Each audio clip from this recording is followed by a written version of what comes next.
wabarakatuh. Waalaikumsalam warahmatullahi wabarakatuh. Perkenalkan, kami dari kelompok 6. Saya Nurifah Sarmandi dan Saya Zara Alicia Johar. Kartunya jadi kalau itu kan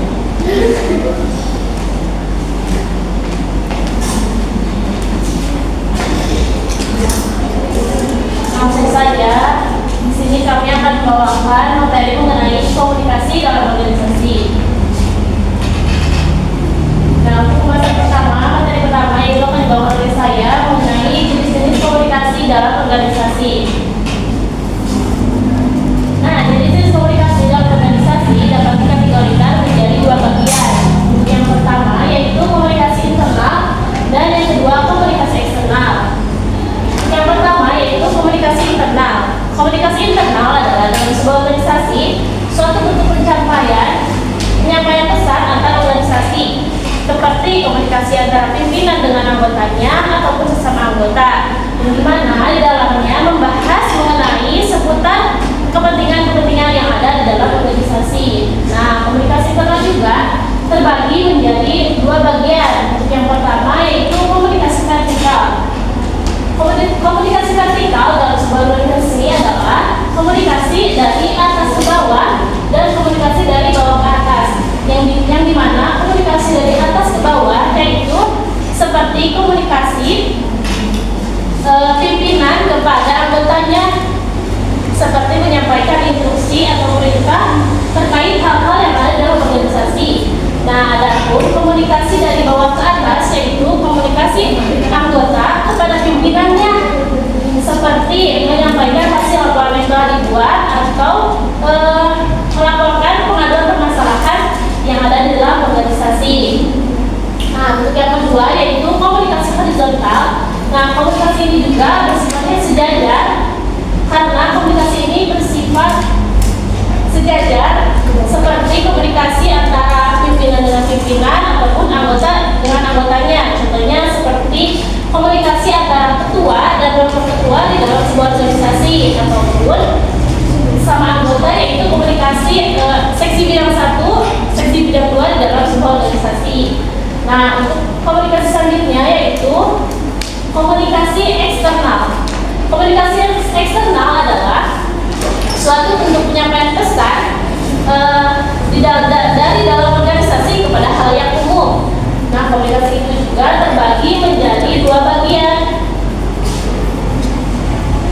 Yang pertama yaitu komunikasi dari organisasi kepada halayak umum. Nah, komunikasi ini juga bersifat informatif atau memberikan informasi.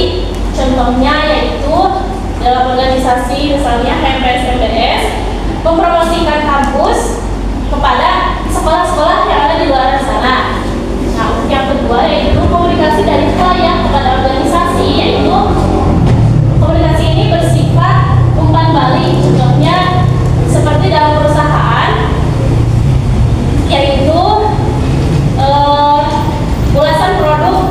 ulasan produk seperti di Shopee ya, seperti kayak ada ulasannya. Nah, itu termasuk dalam komunikasi dari halayak pada organisasi. Mungkin sekian dari saya.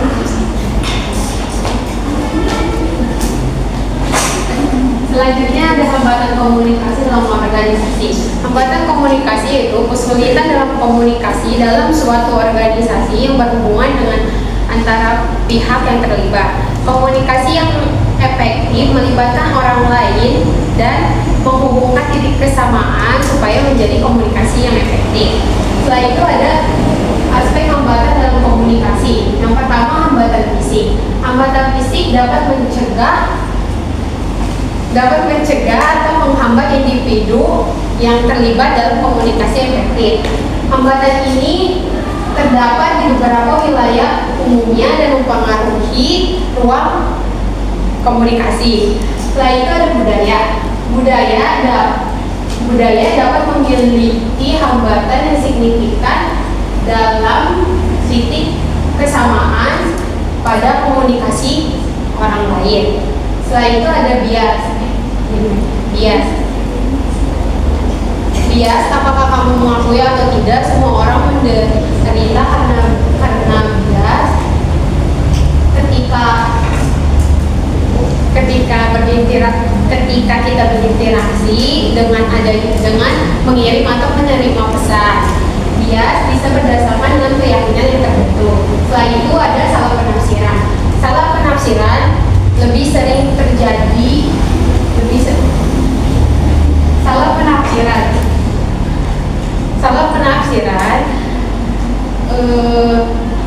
lebih sering terjadi daripada tidak, karena ketika kita berinteraksi bersama orang lain, kadang-kadang kita melompat ke kesimpulan atau salah penafsiran. Akibatnya tanggapan kita menjadi hambatan dengan penukaran komunikasi.